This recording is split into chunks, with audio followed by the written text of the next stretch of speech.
People thought they were frightened tourists who had taken a wrong turn. 90 minutes later, strangers stopped in the parking lot because they couldn't believe they were looking at the same women. If someone had told me that a simple visit to a beauty salon would change the way I saw myself after nearly 30 years, I would have smiled politely and said they were exaggerating. My name is Margaret Collins. I'm 68 years old, and until that morning, I had almost forgotten what it felt like to walk into a room without worrying about who might be looking at me. My friends and I had flown from Germany to visit our families across the United States. It was supposed to be a joyful trip, filled with grandchildren, neighborhood cookouts, long walks through quiet parks, and photos we could bring home. Instead, somewhere between the airport and the guest bedrooms where we unpacked our suitcases, we realized something none of us wanted to admit out loud. We no longer recognized the women staring back at us in the mirror. The wrinkles didn't frighten us. Neither did the silver hair.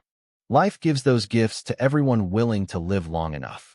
What unsettled us was the exhaustion that had quietly settled into our faces over decades of caring for everyone except ourselves. Every smile seemed borrowed. Every glance carried hesitation. Every morning felt like putting on the same invisible coat of doubt. It was Ingrid who first mentioned the salon. Her daughter had driven past it several times and insisted the stylists there were known for helping women rediscover their confidence instead of simply changing their hairstyle. We laughed when she suggested it. We told her we were too old for makeovers. Too practical. Too sensible. Too European, someone joked, and for a moment we all laughed harder than we had in days. But that laughter faded as quickly as it had appeared. The next morning we found ourselves standing together outside a bright corner salon with wide glass windows reflecting the clear blue sky. We didn't move. Cars rolled past while cheerful music drifted through the front door each time another customer stepped inside. Young women walked in confidently.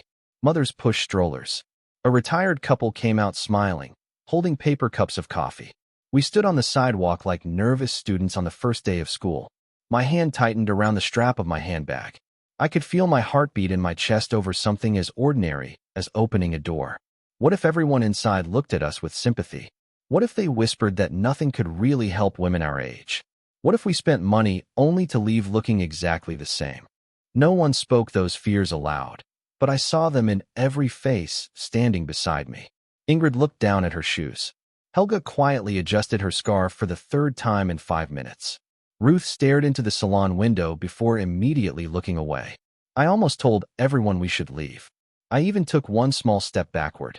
Then the front door opened, and a woman wearing a simple black apron smiled at us with the kind of warmth that cannot be rehearsed. She didn't wave us inside because we looked like customers. She welcomed us because she saw we needed someone to believe in us before we could believe in ourselves. For a few seconds, none of us moved. The woman waited patiently, holding the door open without the slightest hint of pressure. She simply smiled as though she had all the time in the world. There was something comforting about that smile. It was not the kind people offered out of politeness. It was the kind that quietly reminded you that you still mattered. Ingrid looked at me and whispered, "Should we?" I took a slow breath before answering. If we leave now, we will probably spend the rest of the trip wondering what might have happened if we had stayed. One by one, we stepped inside. The warmth of the salon wrapped around us immediately. Soft music played in the background, and the gentle scent of fresh flowers mixed with clean shampoo filled the air. Large mirrors reflected bright natural light instead of harsh white bulbs, making the room feel welcoming rather than intimidating. Several women were chatting comfortably while stylists worked with calm confidence. No one stopped to stare at us. No one whispered. No one looked amused by our uncertainty. They simply smiled the way neighbors might greet one another on a quiet Saturday morning. The woman who had welcomed us introduced herself. "I am Olivia. I am so glad you came in today." Her voice carried a peaceful confidence that immediately eased the tension in my shoulders. She invited us to sit together near the front windows while someone brought glasses of cold water with slices of fresh lemon. It felt less like entering a business and more like being welcomed into someone's home. Olivia sat across from me instead of standing over me. She studied my face for only a moment before asking a question I never expected to hear. "Margaret, when was the last time someone did something just for you?" I opened my mouth, expecting an answer to appear instantly, but nothing came.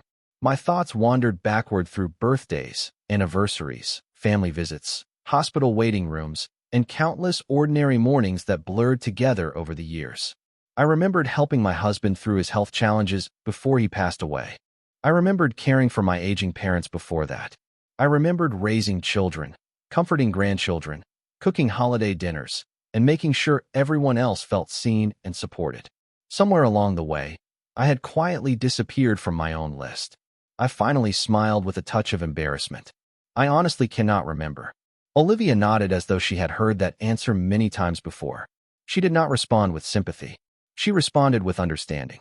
Then today is not about changing your appearance, she said softly. Today is about letting yourself be cared for again. Those words settled into the room with surprising weight. I noticed Ingrid looking down as she wiped the corner of one eye. Helga reached over and gently squeezed Ruth's hand without saying a single word. We had traveled thousands of miles expecting to visit family, take photographs, and collect memories. None of us expected that the most meaningful moment of the trip would begin with a simple question that reminded us we were still worthy of kindness, no matter how many years had passed. Olivia did not rush any of us toward the styling chairs. Instead, she invited us to walk through the salon at our own pace, introducing each member of her team as though she were introducing close friends rather than coworkers. Every greeting felt genuine. Every smile carried quiet respect. No one commented on our age. No one suggested that we needed to look younger. They spoke only about helping each person feel comfortable in her own reflection again. That simple difference changed something inside me. For years I had believed beauty was measured by comparison. Sitting there, I began to wonder if beauty was really measured by peace. Olivia gently placed a light cape around my shoulders before asking if she could run her fingers through my hair. I nodded. She worked slowly, never pulling or rushing, studying every strand with the patience of someone restoring a treasured photograph instead of preparing for a haircut. Your hair tells a story, she said softly. I can see strength here. I can also see years of putting yourself last. I laughed quietly because she was right. During the years my husband struggled with his health, I trimmed my own hair in the bathroom whenever it became too long. Fancy appointments seemed unnecessary. After he passed away, I simply continued the habit. Days became months.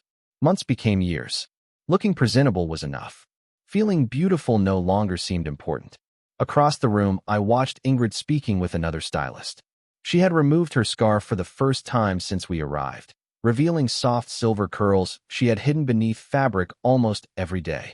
Helga was smiling while looking through a book of hairstyles, something I had not imagined seeing only an hour earlier. Even Ruth, who usually apologized before expressing any preference, was confidently pointing to a photograph and explaining what she liked.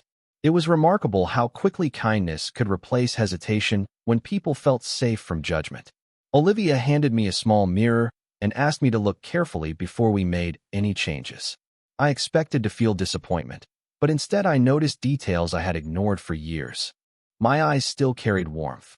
The lines around them spoke of laughter as much as time. My smile had become cautious, yet it was still there, waiting for permission to return. Olivia noticed my expression. I do not want to create a different woman, she said. I want to uncover the woman who has been patiently waiting beneath years of responsibility. Those words stayed with me as she carefully described every step she planned to take. Nothing dramatic. Nothing meant to erase my age. She explained how softer layers could frame my face, how gentle color could brighten my natural silver instead of hiding it, and how small changes often carried the greatest emotional impact. For the first time in many years, I did not feel nervous about what might disappear. I felt curious about what might finally return. Olivia invited me to close my eyes before she made the first cut. I expected to feel anxious, but instead I felt surprisingly calm. The gentle sound of scissors became almost rhythmic, blending with the quiet conversations around the salon and the soft music playing overhead. I could hear Ingrid laughing somewhere behind me, a bright, carefree laugh that I had not heard since we began our journey. It reminded me of the young woman I had met decades ago, long before responsibilities became the center of her life. Olivia continued working carefully, explaining every step before she made it. She never rushed. She never assumed. Every decision became a conversation instead of a command. It had been a very long time since someone had asked for my opinion so often during something meant entirely for me. As small sections of silver hair drifted gently onto the floor, I realized I was not watching years disappear. I was watching unnecessary weight fall away. The mirror remained covered, allowing me to experience the process without judging every tiny change. That felt strangely freeing. For once, I was not criticizing myself every few seconds. I was simply allowing someone else to help. Across the room, Ruth was smiling as one of the stylists showed her different shades that would brighten her natural gray rather than hide it. Helga had agreed to a shorter hairstyle that framed her face with surprising softness. Ingrid kept laughing every time another stylist spun her chair toward a mirror to compare different possibilities. The nervous women who had hesitated outside the front door seemed to be fading away, replaced by women who were beginning to remember how it felt to make choices for themselves. Olivia paused for a moment and gently rested a hand on my shoulder. "Margaret," she said, "may I ask you something?" I nodded. "When you picture yourself in your happiest memory, what do you notice first?" I thought carefully before answering. I did not remember a particular dress or hairstyle. I remembered standing beside my husband during a summer picnic many years ago. The breeze carried the scent of fresh grass. Our children were chasing one another across an open field, and someone had taken a photograph while I was laughing without realizing it. I remember smiling without thinking about how I looked. I answered quietly. Olivia smiled back. "That is exactly the woman we are trying to find again." Her words settled deeply into my heart. For so many years, I believed confidence came from looking perfect. Sitting there, I began to understand that confidence often begins when we stop apologizing for taking up space. The salon was no longer filled with strangers receiving beauty treatments. It felt like a room where forgotten parts of people's lives were being gently welcomed home. Every quiet conversation, every encouraging smile, and every thoughtful gesture reminded me that kindness has a remarkable way of changing not only how a person appears on the outside, but also how she carries herself long before she ever looks into the mirror. After nearly an hour, the atmosphere inside the salon had changed completely. The quiet hesitation that had followed us through the front door had disappeared, replaced by gentle conversation and unexpected laughter. Every chair held a woman who seemed lighter than when she had first arrived. It was not because of a haircut or fresh color alone. It was because each of us had slowly stopped carrying the invisible expectation that we had to apologize for growing older. Olivia invited me to the styling station one final time to add the finishing touches. She carefully brushed my hair into place, stepping back every few moments to study the balance instead of rushing to finish. She adjusted a few soft strands around my face before selecting a simple pair of pearl earrings from a display near the counter. "Would you like to try these?" she asked. I hesitated for a moment before nodding. As she fastened them gently, I caught a glimpse of myself in the edge of another mirror, but only for a second before looking away again. Somehow, even that brief reflection felt different. I no longer searched immediately for flaws. Instead, I noticed calmness. Olivia suggested a touch of natural makeup, explaining that she wanted my own features to remain the center of attention. Light foundation softened the signs of fatigue without hiding the years I had earned. A hint of color brightened my cheeks. My eyebrows were shaped with careful precision, and a soft lipstick completed the look without trying to make me appear decades younger. Everything felt honest. Everything still felt like me. Nearby, Ingrid stood from her chair after her own transformation, and the entire room seemed to pause. Her silver curls framed her face beautifully, and her eyes sparkled with a confidence that had been hidden beneath uncertainty only hours earlier. Helga clapped her hands together with genuine delight before laughing at herself for becoming emotional. Ruth quietly shook her head while smiling into her mirror. "I forgot that I could look this alive," she whispered. None of us spoke for several moments after hearing those words because we all understood exactly what she meant. Looking alive had nothing to do with chasing youth. It had everything to do with allowing hope to return. Olivia looked toward the four of us and smiled with quiet satisfaction. "You know," she said, "people often believe confidence arrives after they see the finished result. I think confidence begins much earlier. It begins the moment someone decides they are worth the effort." I thought about those words while looking around the salon. Every stylist had treated us with patience instead of urgency. Every conversation had reminded us that aging was never something to hide. It was simply another chapter that deserved the same care and attention as every chapter before it. I realized that what had changed most dramatically was not my hairstyle or my appearance. It was the way I had started sitting taller without even noticing. My shoulders were no longer curved forward. My smile no longer felt cautious. For the first time in many years, I was not wondering how other people might judge me. I was quietly looking forward to meeting the woman waiting behind the mirror. Olivia took one final look at my reflection before placing both hands gently on the back of my chair. "I think you are ready," she said with a quiet smile. My heart suddenly began beating faster than it had all morning. I realized that I had been comfortable during every step of the process because I had not yet seen the complete result. Now there would be no more imagining, only truth. She slowly turned the chair until I faced the large mirror in front of me. For a brief moment, I kept my eyes closed, taking one slow breath before opening them. The woman looking back at me was unmistakably me, yet something had changed so naturally that I could not immediately explain it. My silver hair reflected the light with soft dimension instead of appearing dull. The gentle layers framed my face without trying to hide the years I had lived. My eyes seemed brighter, not because of makeup alone, but because they no longer looked weighed down by constant exhaustion. I instinctively leaned closer to the mirror, searching for the familiar signs of disappointment that usually appeared whenever I looked at my own reflection. They were gone. I smiled carefully at first, almost as though I needed permission. Then the smile became real. I felt my eyes fill with tears, not from sadness, but from recognition. It was as if I had unexpectedly met an old friend I believed had disappeared forever. Olivia quietly handed me a tissue without saying a word. She understood that silence often speaks more gently than comfort. Across the room, I noticed Ingrid standing beside her own mirror, wiping away tears while laughing at the same time.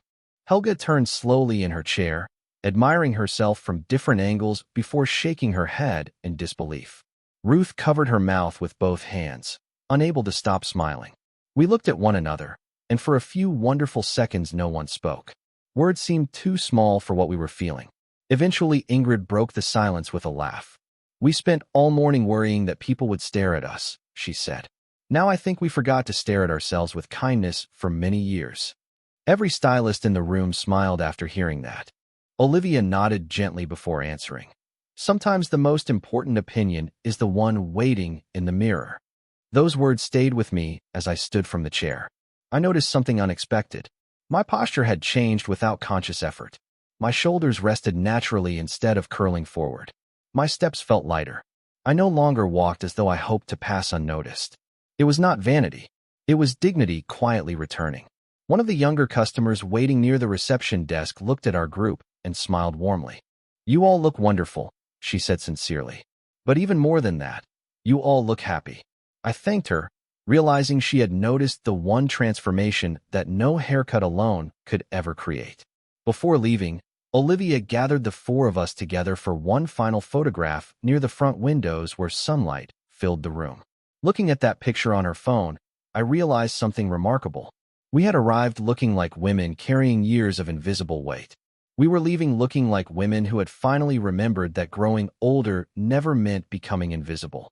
When we stepped outside, the afternoon sunlight felt different than it had only a short time earlier. Nothing about the weather had changed. The same gentle breeze moved through the trees. The same cars passed along the street. The same coffee shop across the parking lot welcomed customers through its front door. Yet somehow the entire world seemed brighter because I was seeing it with different eyes. We paused together on the sidewalk without anyone suggesting it. It happened naturally. Ingrid looked at the salon window and laughed softly. "Can you believe we almost walked away?" she asked.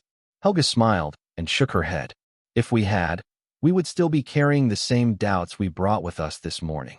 Ruth slipped her arm through mine as we slowly began walking toward the parking lot. I noticed people smiling politely as they passed us. A young mother pushing a stroller looked at our group and said, "You ladies look wonderful today." Her words were simple, but they felt sincere. Months earlier, I might have assumed she was only being kind. This time I believed her because I had finally begun believing something much more important about myself. We stopped outside a small bakery next to the salon. The display window reflected all four of us standing together. Instead of quickly looking away, every one of us paused to admire the reflection. There was no embarrassment. There was no nervous laughter. We simply stood there, smiling at the women looking back. I realized that confidence does not arrive all at once like a flash of lightning. It grows quietly through moments exactly like this, when you stop searching for imperfections and begin noticing your own strength. Ingrid suggested we celebrate with coffee and fresh pastries before returning to our families. We found a table near the front window where warm afternoon light filled the room. As we talked, our conversation sounded completely different from the worried whispers we had shared earlier that day. We were discussing places we wanted to visit during the rest of our trip. Helga announced that she wanted a new family portrait while she was in America because she finally felt excited to stand in front of a camera again. Ruth admitted she had spent years volunteering to take photographs simply because she never wanted to appear in them herself. We all understood exactly what she meant. I reached into my handbag and found an old photograph of my husband and me from many years ago. I studied his familiar smile before quietly placing the picture back into my wallet. For the first time since losing him, I did not wonder what he would think about how much I had changed. Instead, I imagined him smiling with quiet approval because he had always encouraged me to take care of myself, even when I insisted everyone else came first. As we finished our coffee, my phone vibrated with a message from my daughter asking how our afternoon had gone. I looked at the photograph Olivia had taken before we left the salon. 4 women stood side by side, smiling with genuine happiness. There was no trace of the uncertainty that had followed us through the front door that morning. I sent the picture without adding any explanation. A few seconds later, my daughter replied with only one sentence. "Mom, I have not seen you smile like that in years." I looked around the table at my friends, and in that quiet moment, I realized the greatest transformation had never been about appearance. It had been about giving ourselves permission to step back into our own lives with hope instead of hesitation. The rest of our visit unfolded in ways none of us could have predicted. That evening, my daughter insisted on taking us to a small restaurant overlooking the river, a place where families gathered to enjoy the sunset. As we walked inside, I caught my reflection in the glass entrance doors. Instead of lowering my eyes as I usually did, I smiled naturally before following everyone to our table. My daughter looked at me several times during dinner with a puzzled expression before finally asking, "Mom, what happened today?" I laughed softly. "Nothing magical," I answered. "Someone simply reminded me that I had not disappeared." She reached across the table and gently held my hand. "You seem lighter," she said. "Not just different. Lighter." Her words stayed with me for the rest of the evening because they described exactly what I had been feeling all day. The following morning, we visited a botanical garden that stretched across several peaceful acres. Bright flowers lined the walking paths, fountains reflected the clear sky, and families stopped constantly to take photographs together. Normally, I would have volunteered to stand behind the camera, making sure everyone else had beautiful memories while quietly leaving myself out of them. This time, when my grandson asked if I wanted to be in the picture, I answered yes without hesitation. He wrapped one arm around my shoulder while my granddaughter stood beside me smiling. When the photograph appeared on the phone screen, I did not immediately search for flaws. I noticed joy first. Later that afternoon, we met several relatives for a backyard gathering. One cousin whom I had not seen in years greeted me with genuine surprise. "Margaret," she said with a warm smile, "you look wonderful. But more than that, you look so confident." Before I could respond, Ingrid quietly whispered beside me, "Do you hear that? People are noticing exactly what Olivia said they would notice." She was right. Almost no one asked about my hairstyle or makeup. They commented on my smile, my posture, my energy, and the way I carried myself. I realized then that confidence quietly changes every conversation before anyone can explain why. During dessert, my granddaughter sat beside me on the porch swing. She leaned her head against my shoulder and said something that brought unexpected tears to my eyes. "Grandma, when I grow older, I hope I still smile the way you smiled today." I hugged her gently and looked across the yard where children were playing while the adults laughed together beneath strings of warm lights. For many years, I believed getting older meant accepting that the most exciting chapters of life were already behind me. Standing there surrounded by family, I finally understood how mistaken I had been. Every stage of life offers an opportunity to become more fully yourself if you are willing to stop hiding behind fear. That single afternoon at the salon had never been about looking younger or impressing strangers. It had quietly opened a door back to the woman I had always been, The woman who still had dreams, still had kindness to share, and still deserved to walk into every room with her head held high. When the time came to fly home, I stood in the airport watching travelers hurry toward their gates, each carrying suitcases filled with souvenirs and gifts. I smiled to myself because I realized I was carrying something that could never fit inside a suitcase. During the flight back to Germany, I looked through the photographs we had taken over the past week. There were pictures in the botanical garden, at family dinners, beside the river, and outside the little salon that had welcomed four uncertain women without asking them to become anyone else. What surprised me most was not how I looked in those photographs. It was how relaxed I appeared. Every smile reached my eyes. Every laugh seemed effortless. For years I had believed that confidence belonged to younger people, that it slowly faded with time until it became nothing more than a pleasant memory. I understand now that confidence does not disappear because we grow older. It disappears only when we stop believing we deserve the same kindness we freely give to everyone else. A few weeks after returning home, I received a handwritten letter from Olivia. Inside was the photograph she had printed for each of us, along with a simple message. Thank you for reminding all of us that beauty is never about age. It is about the courage to see yourself with compassion. I placed that photograph beside another picture of my husband and me from many years ago. Looking at them together, I did not feel sadness. I felt gratitude. One photograph reminded me of the beautiful life we had built together. The other reminded me that life was still asking me to keep living with an open heart. Our little group still speaks every Sunday afternoon through video calls. Ingrid has joined a local painting class she had postponed for nearly 20 years. Helga finally scheduled the family portrait she once believed she was too old to enjoy. Ruth now appears in every photograph with her grandchildren instead of hiding behind the camera. As for me, I have started volunteering at a community center where older adults gather each week for conversation and activities. Whenever someone quietly says, "I do not feel like myself anymore," I simply smile because I understand those words better than I ever imagined I would. I tell them that sometimes we do not need to become someone new. Sometimes we only need one kind person to remind us that the person we have always been is still waiting patiently beneath years of responsibility, worry, and self-doubt. Looking back now, I no longer think that remarkable day changed my face. Time will continue to leave its gentle marks, and I welcome every one of them. What changed was the way I greeted the woman in the mirror each morning. Instead of searching for everything that age had taken away, I finally began noticing everything that life had given me. Peace, wisdom, gratitude, resilience, hope. Those gifts shine far brighter than perfect hair or flawless skin ever could. The greatest transformation was never the reflection staring back at me. It was the quiet decision to walk through the rest of my life with my shoulders back, my heart open, and the confidence to believe that every new season still holds beauty for those willing to see it.